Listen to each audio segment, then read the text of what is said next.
Welcome to the Landmark Theater's Q&A podcast. In this podcast, you will hear a discussion with actor Simon Helberg from the film Florence Foster Jenkins, moderated by Access Hollywood's Scott Mantz, recorded at the Landmark in West Los Angeles.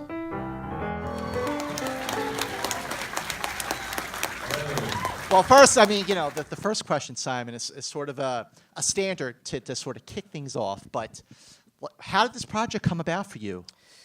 Oh, it came about in a way that was sort of eerily easy, where I got an email from the casting director, but I thought it was spam. It had the name Meryl Streep and Stephen Frears, and I thought, well, I'll put this I'll report this, or maybe someone wants me to join their LinkedIn. But it was real, and I had done a small movie that Kathleen Chopin, who is the perfectly named casting director for this movie, she had cast, and Stephen trusts everybody around him. So she just said, "Oh, you have to hire Simon," and I think he listened either out of fear or, but we had a meeting in LA, and it came about so simply that I just couldn't believe it. Well, what I couldn't believe while I'm watching the film, and I'm watching you play the piano, and I'm wondering, is that really you? And it is. Yeah, it is me.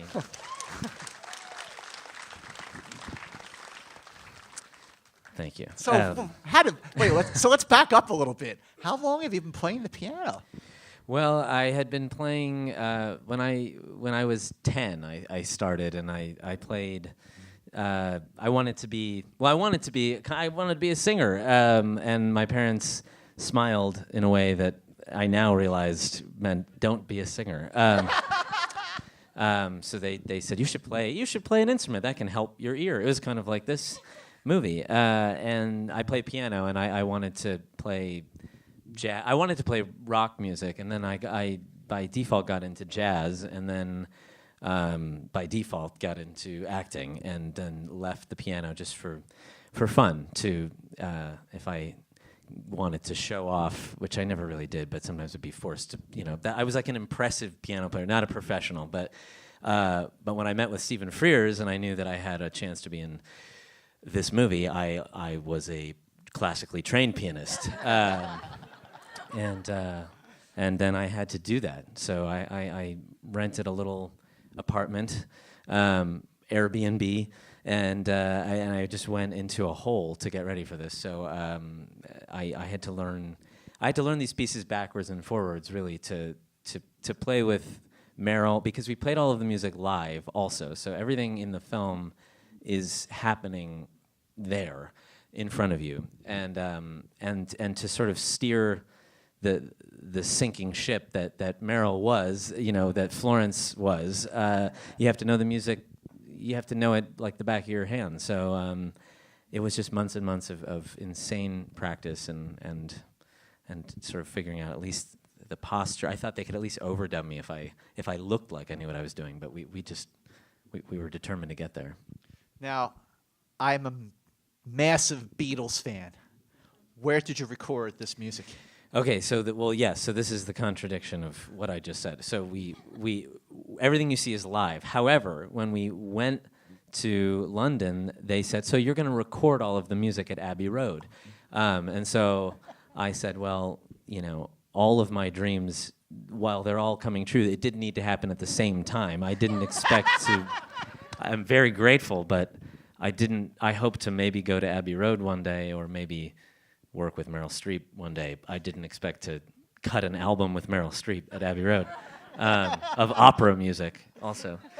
It was like a fever dream. And we spent 5 days cutting this record, and we perfected it, or did it perfectly imperfect, I guess. Got it like, wow. We were out. I remember playing it for my wife. We were like, we've got it, and then Stephen said, okay, well then great, then they can do it live, because it was sort of a test, I guess, to see if we could get there. And that was Alexander Desplat, who did the music, who's a brilliant composer. He told Stephen, hire an actor who can play the piano and then play it all live, because Meryl wanted to sing it, and he said, you'll never be able to get that electric feeling in the room. You'll never be able to, it will always look fake.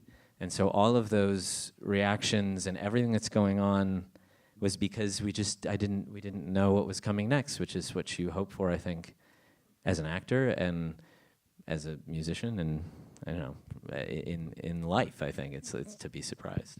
You know, the interesting thing is that Meryl Streep is actually a really, really good singer, and you're a really good piano player, yet you had to sort of match your rhythm with Meryl, who was purposely awful. You're so kind to use the word rhythm. No rhythm at all. Yeah, what she's doing is so insane, and she's very self-effacing. And if you watch her talk about this, she's very, it's easy to sing badly. That's not true at all.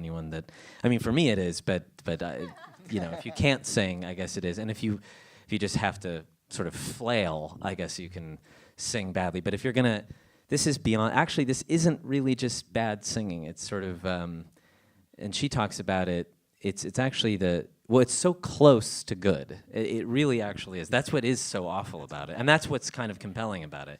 If somebody's just, wailing, it doesn't. You would run out of the room. And she actually sort of bobs and weaves in and around and through those notes. And these are the hardest pieces of coloratura in the canon. And Meryl learned them very well. And I learned the music very well, and then we came together. She's singing in 5 languages, and it's insane. And then we came together, and we sort of took a sledgehammer to it in a delicate way, though, because you didn't want to hit it too hard on the nose. But if you listen to the real recordings, it's very, very, very similar to this. It's stunning.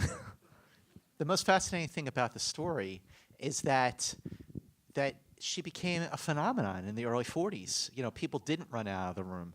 People bought her music, and for a lot of people who didn't know that this was a true story when they first saw it, and I was one of them, I did not realize this was a true story until close to the end. Why do you think this story just took off and that this person just became the phenomenon that she did? Like, what was it about her that people went, you know what? She sounds terrible, but I love her. Yeah. Well, there are political candidates that people feel the same way about too, but I don't know. Door has been opened. Yeah, well, yeah. Let's get real, guys. No, I didn't say which one. But his hair is ridiculous. No, I think that it's. I think that there's something very human in her, but in these. There's an essay that Susan Sontag wrote that is about. It's called On Camp, and it's about campiness. It's about campy performances and what makes that. And she refers to there being these sort of many different crucial kind of, I guess, many elements that make up what camp is. And one of the things she says is that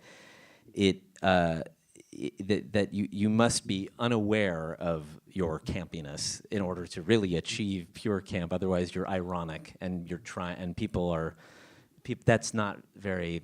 That's just a different thing. And then the other thing is about what makes that sort of pure camp is the success in passionate failures is what she. And that just kept ringing in my head, that this is when you aim for the stars and you fall flat. It's very commendable, and it sort of reminds us of our own mortality, I guess. I think there's something. So the joy that she had, despite failing, it overpowers that, because she's aiming so high, literally, and with her voice, but with her dreams, and that's something I think that we all connect to, and it's like when you watch a child run around and dance naked and sing a song from Frozen or whatever. I have children, but I think that you don't think, oh, cover yourself up and your technique is all off, you're just sort of swept away in the joy that they have, and I think that's kind of. I think that's kind of what was going on. Like the passion is infectious and admirable. Yeah, and I think that there is a degree in which people are laughing somewhat at her or near her, I guess. But I think you can appreciate and celebrate somebody while also finding it funny and moving, and we do this all the time in our life. And I think it's so I think this movie is a celebration of her. What was your first encounter with Meryl like? What was your first impression of her? How was she to you the first time you met her?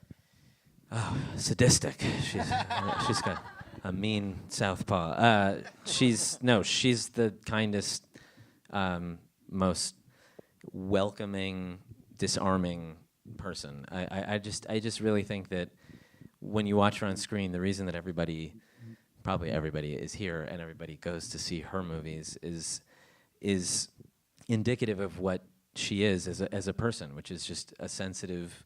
I just don't think that you can do what she does without being very aware of other people and trying to tell the story. She just wants to tell the best version of the story, so that it can't be self-centered. And I had no idea. I thought maybe I'll make this movie and we'll just never talk. I didn't know. Maybe we'll never talk. Maybe I'll see her at lunch and I'll try to say, so when you were shooting, and she would just maybe walk away or something. But as soon as I met her, we just I think we bonded over the sheer terror of jumping into opera and destroying it, and how do we do that? And so it was very intimate, and we became close during this, and we had to rehearse all the time, and I don't know. I guess they call it making music, for a reason. It was a very sort of romantic thing. It was very cool.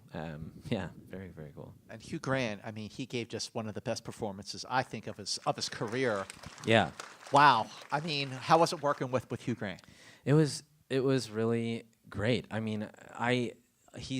He occupies a different part of my brain than she did, but equally as sort of impossible to imagine in a room. I don't know, both of them. I was like, I don't know how they exist outside of, I've seen his movies my whole life, and I've always thought that, comedies are always somewhat underappreciated in a serious way, and romantic comedies especially. And I've always thought he's like Cary Grant. Notting Hill and all of his movies.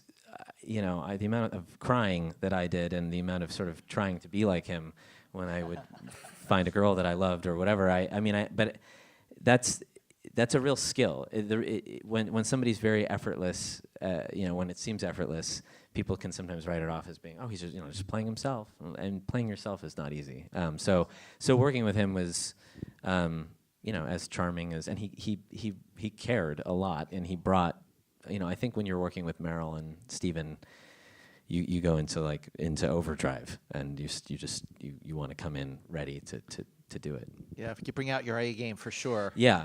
And I'll bet working with Stephen Frears, Dangerous Liaisons, The Queen, High Fidelity. Philomena. Talk about a director who is just very prolific. Yeah. He's and he didn't talk a lot. When I met him, I remember Kathleen saying, "Don't worry, he's not going to say a lot, but just be yourself." And I know she was like, "Just relax, it's okay." And I went in, I just talked. I had done all this research on the character, and all he wanted to know was, "Can you play the piano? Hang on a sec." He took a picture of me at some point. He looked me up and down. He sort of scratched his face, looked up. He had like he's very eccentric, and he's wearing a T-shirt, I think, and very colorful socks. And I think we wear shoes a lot with no shoelaces. And I think I asked him if they took his shoelaces away at the asylum, and he had no reaction. I just thought, oh God, I have no idea what's going on here. Yeah. But throughout the shoot, he didn't say much more either, actually. And that can easily be. I think you can say, well, why isn't he? Then who? What's going on here? Or who's doing? How does he make all of these movies if he's not talking about character or talking about, or when we're doing a scene? It's not a lot of direction. It'll maybe he'd say he'd usually say happy, or what was wrong with that, or lunch or whatever it was. That was it. It was no. And you could say, well, okay, maybe could we I don't know. Are you happy? Like, it's very. And I think that part of it's Sounds terrifying, actually. Yeah, well, part of it, and it was a little at first, and then I talked to Meryl and Hugh, and this is, I think, a very common trait with very experienced directors like Mike Nichols. Apparently, Meryl talked about her experiences with him, and a lot of talking on the set, but not about the movie, just about just great stories, and I think that is ultimately a sign of confidence in themselves and in the people they hire. So it's like, if you're, I think someone said when we were doing a press conference, I think Hugh or someone said it's like a stew. You get all the ingredients, you put it in, and the director just occasionally stirs it, but you're not constantly pulling out the ingredients and checking. And Stephen, I think he liked that analogy, because that is sort of what it was. There was no conversation about. So I brought in this character, and I was waiting to sort of be, sculpted or fired, and it was just there was nothing. That was it. Nothing to talk about.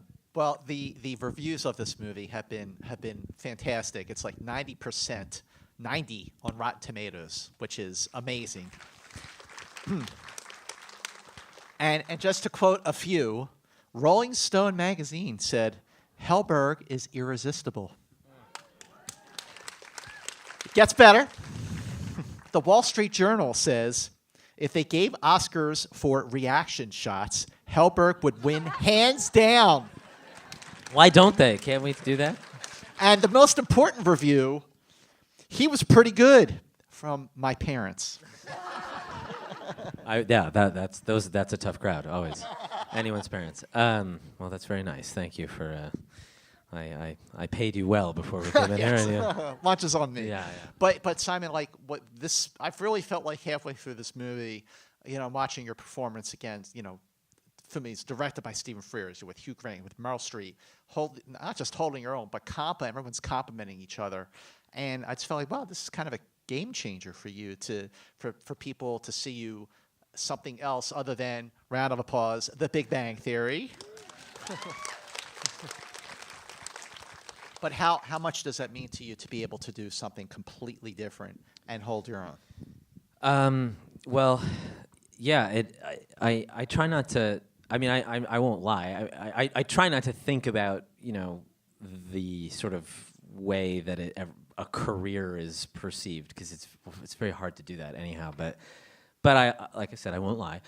So I'm aware that this is kind of the other end of the spectrum. First of all, from a television show to this kind of film, but also in my I guess in my dream trajectory, this is certainly. The bar is insanely high. So yeah. So I don't know how I'll ever do anything again, because but it was, in a selfish way or in a self-fulfilling way, it was just an incredible thing to dig deep and play a different character, because I'm an actor, and that's why I want to be an actor, to play different people. And I was lucky enough to get on a show that's been on for almost 10 years, so I played a character for almost 10 years, which is amazing. And thank you. But at the same time, then you don't get to play as many other people. And so this was such a great thing, just for my own, I guess, my own artistic